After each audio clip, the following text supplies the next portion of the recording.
Your brain thinks exercise is a threat. Here's why it's wrong. Your hand is on the door, the gym door, or maybe it's your running shoes, laces already tied, sitting by the front door where you left them last night so there'd be no excuse this morning. You told yourself today was the day. You meant it. You still mean it right now, standing here, and your body will not move. Not doesn't want to, won't. There's a difference, and you feel it in your chest, a kind of internal bracing, like something in you just put a hand out and said, not yet. You push against it anyway.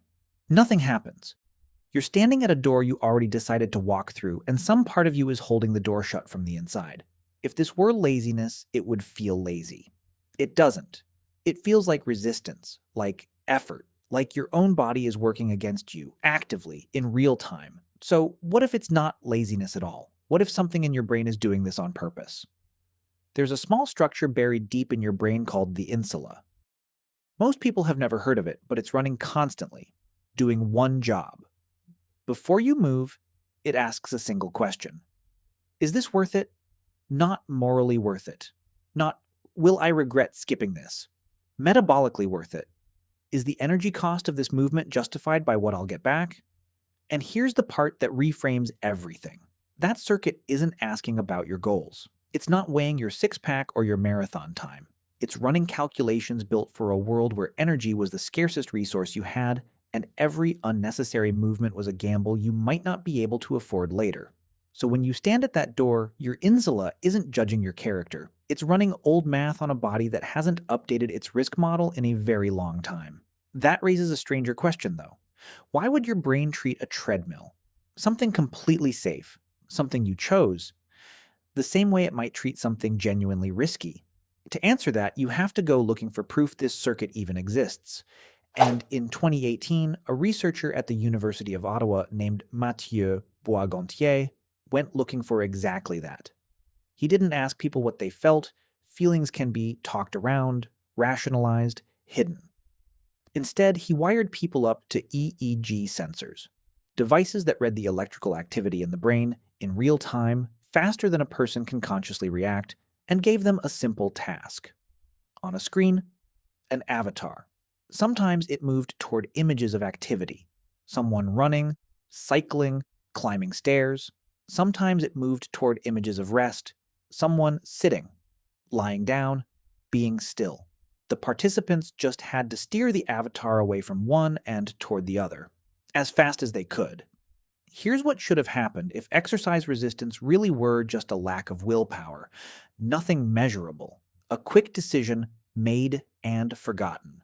That's not what the brain scans showed.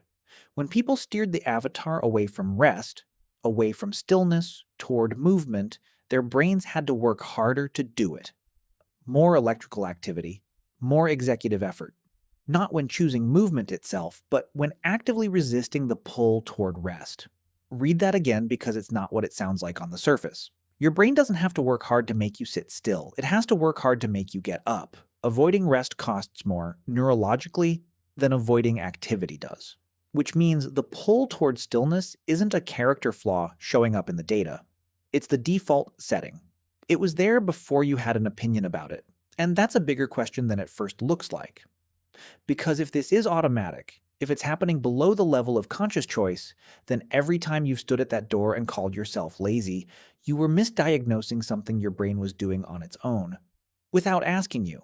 So why does a perfectly healthy brain in a perfectly safe modern life still run a threat calculation on a treadmill? Because for most of human history, that calculation kept people alive. Movement used to mean something. Walking further meant burning calories you might not get back, chasing something, fleeing something, working a field. All of it cost real, hard-won energy in a world where the next meal wasn't guaranteed. A brain that conserved energy when it wasn't strictly necessary was a brain that survived longer.